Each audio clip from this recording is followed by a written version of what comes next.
Yon, VP Sara Duterte, mapalundag sa pangyayari ito. Matutuwa po si VP Sara Duterte dahil yung mga tao na naalis sa kanyang landas ay ito yung mga gigil na matanggal siya sa pwesto. Ipapakita ko sa inyo mamaya kung sino-sinong mga tao ito na naalis na po sa landas si VP Sara Duterte. Ito yung mga gigil Gigil na maalis po talaga si VP Sara Duterte sa pagka-vice presidente. Kaya dito matutuwa po si VP Sara Duterte dahil marami din po silang nawala o naalis sa landas ni VP Sara Duterte. Yung mga gigil pa naman ang talagang natalo. Kaya ipakita ko sa inyo kung sino-sino Tingnan nyo po kung sino mga tao ito na naalis po sa landas ni VP Sara Duterte dahil po tinamaan na po ng karma. Hinusgahan na po ng taong bayan. Tingnan nyo po.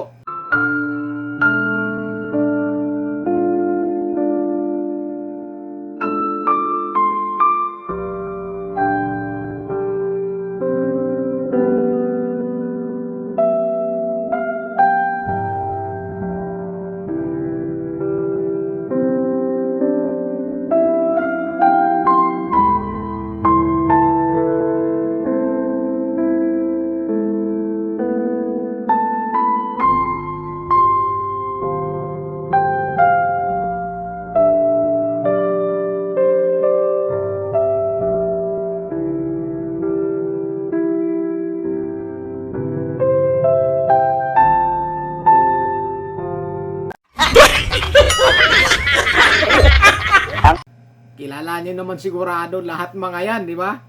Lalo-lalo na yung mga gigil na maalis si VP Sara Duterte sa pagka-vice presidente sa kanyang pwesto at hindi na makakatakbo sa 2028 presidential election dahil sila yung gigil na ma-impeach si VP Sara Duterte.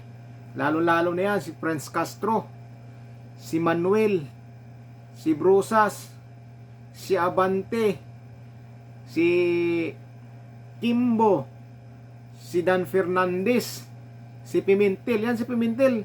Bago mag-eleksyon, grabe kagigil yan Gustong-gusto na po talaga umpisahan yung impeachment ni VP Sara Duterte. Gigil po yan. Kaya yun, tinamaan po ng karma. Natalo po sila. Si Gwen, ano yan kung sabaga, kumaliwa lang yan. Hindi naman yan kasali sa impeachment, pero kumaliwa yan. Dating Duterte yan. Pero ngayon, lumipat po siya. Kaya yan, tinamaan din po ng karma. Talo. Si Paduano. Gigil na gigil din po yan. Grabe yan. Mahilig magano yan. Kukontempt yan, di ba? Mahilig magkontempt yan si Paduano.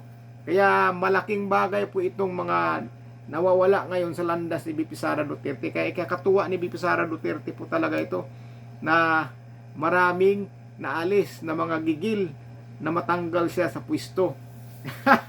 Tinamaan na ng karma mga yan, di ba? Talagang mga tao na po ang humusga sa kanila. Inalis na po. Pero yung isang babae diyan na ano ba plido niyan? Hindi ko malala kung anong pangalan niya diyan, medyo yung mataba-taba. Tapos yung isa, hindi ko rin gaano kilala. Tapos yung lalaki, hindi ko gaano kilala. Kilala ko talaga diyan yung mga gigil po talaga na maalis si VP Sara Duterte sa pwesto. Sila yung mga kilala ko, lalo si Franz Castro. Grabe yan, si Brusa, si Manuel. Sila yung matindi talagang gigil Gigil na maalis si VP Sara Duterte. Dahil gusto yung gumanti dahil nag-aaway sila ni Pangulong Rodrigo Duterte dati. Kaya gustong gumanti yan. Talagang gigil po sila. Mga mga kaalyado nila nila ni Robredo mga yan. Kalyado mga yan. Kaya yung awayang Marcos at saka Duterte ngayon, ang mga nakikinabang sila, yung grupo nila ni Hontiveros. Dahil yung supporters ng Marcos at saka VP Sara Duterte naghihiwalay na po, naghati na. Di gaya dati buo, yung unit team nila buo. Hindi sila matatalo noon dahil grabe pong supporter nila. Pero ngayon, nag-aaway sila, nahati. Kaya ang makikinabang ngayon, kaya nanalo yan si Kiko at saka si Bam Aquino.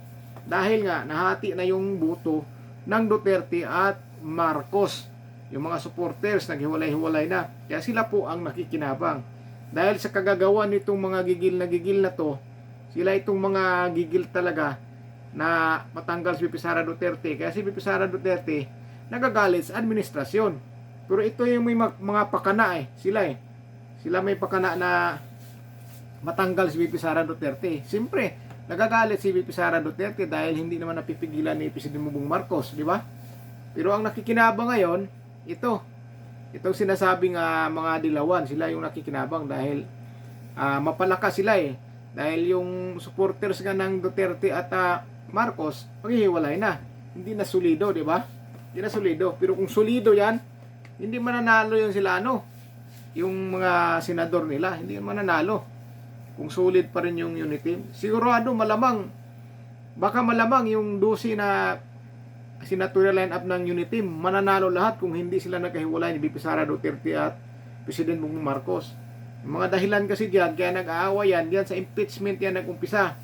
Sa impeachment po talaga. Dahil sila ni Franz Castro, sila yung gigil na gigil Kaya siyempre, ikaw ba naman Vice Presidente, pag iinitan ka ng mga yan, tapos hindi sinasaway ng Presidente, magagalit ka, di ba? Naman magpapaapi ka. Kaya gusto talaga nilang matanggal si VP Sara Duterte. Inaapi po nila ang Batang Mindanao. Inaapi po nila. Pero sa tingin ko, kahit maraming nanalo na mga kalaban ni VP Sara Duterte, marami dyan na tatahimik lang susuporta sa kanya. Hindi yan basta-basta si VP Sara Duterte matatanggal o matalo sa impeachment. Yan po ang hula ko sa kanya. Hindi po yan si VP matatalo sa impeachment pagdating sa botohan dahil marami po dyan sigurado kakampi sa kanya, tatatahimik lang. Ilan lang naman ang kailangan dyan na para hindi matanggal si VP Sara Duterte. May may 10 senador na bubuto kay VP, hindi na yan siya matatanggal sa pwesto. Botohan lang din ang bagsak din sa botohan lang din yan.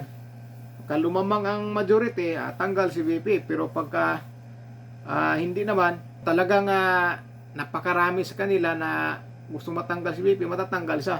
Pero kung may 10 senador lang kay si VP Sara Duterte na susuporta sa kanya, hindi na po yun siya maalis sa pagka-vice presidente sa impeachment. Hindi siya matatalo. Yung mga gigil dyan na nabawasan na ngayon, malaking bagay po yan. Yan po ang dulot ng karma sa kagigilan na gustong maalis si VP Sara Duterte. Pero tandaan nyo po itong sasabihin ko, hula ko marami pong magdadalawang isip dyan na boboto na matanggal si VP Sara Duterte. Dahil alam po nila na magagalit ang mga taga Mindanao sa kanila kung sino mang ang boboto na maalis talaga si VP Sara Duterte doon sa impeachment.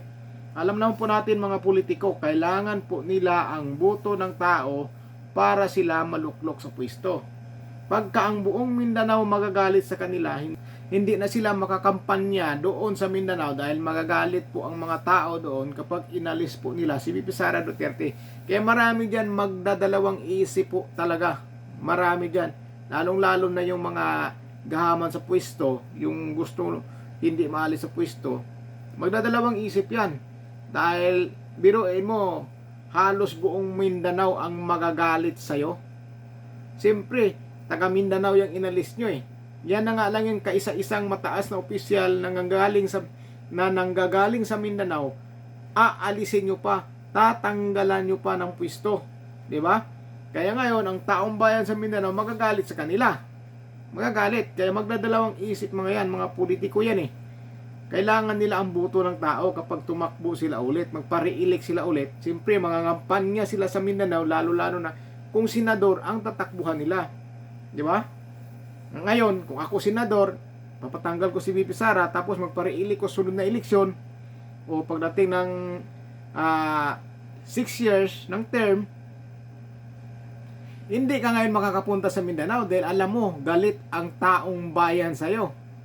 Di ba? Galit. Tingnan nyo si President Bongbong Marcos, di ba? Hindi nakakampanya sa Mindanao dahil takot siya na ang isisigaw doon, Duterte, hindi pangalan niya. Kaya hindi na siya pumupunta doon nung mga rally sa alyansa. Hindi sila pumupunta doon. Kasi nadala na sila nung pumunta sila doon, ang sigaw ng mga tao ay Duterte. Napapahiya lang po sila. Kaya marami magdadalawang isip dyan. Kaya ang hula ko dyan, hindi po maalis si VP Sara Duterte sa pagka-vice presidente.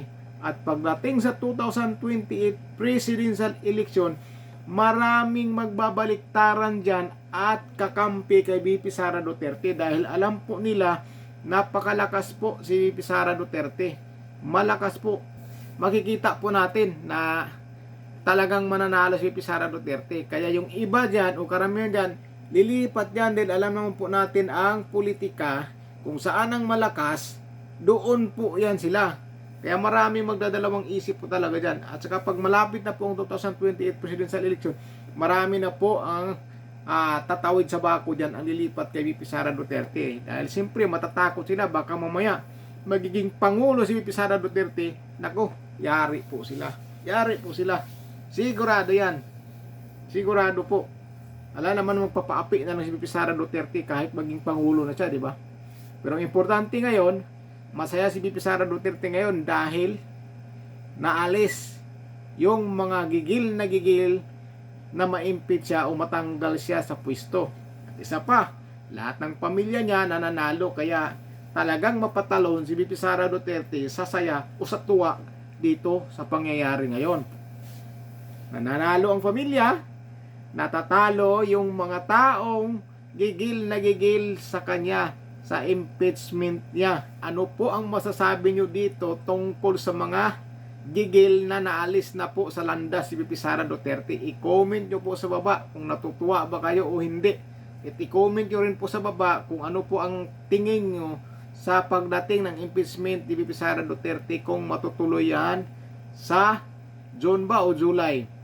I-comment nyo lang po sa baba kung ano pong masasabi nyo dito sa mga naalis na ito, yung mga gigil na ito, na tinamaan ng lintik na karma yan.